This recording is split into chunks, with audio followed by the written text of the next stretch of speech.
sözler şairimiz Mahtım Gul'dan, yürekten dinleyliyin kiçiden uludan.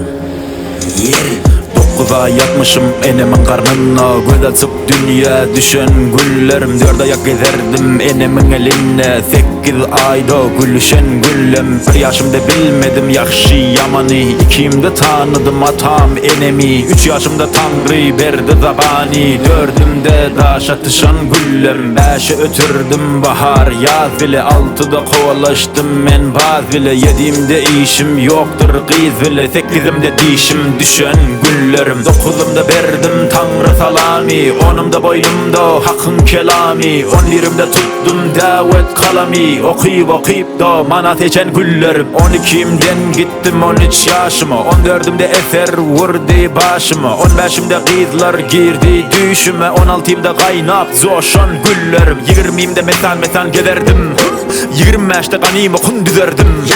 30'umda atlar minip uzardım, 35'te ters savaşan güllerim. 40'ımda buyulup kesem dolmuşum, 50'imde men elime tesvi almışım. 60'ımda pire murit bolmuşum, peygamber yaşını men yaşan güllerim. 70'imde ağrıyını dizime, 80'imde kubariyini gözüme, 90'ımda kalmadı hoş özüme, akıl hoştan ayrı düşen güllerim. 100 yaşı getirmen alırlar canın, uzadıp koyup da biçerler donun. Mahtım Gul'u hemrandır imanın, can cesetten ayrı düşen güllerin.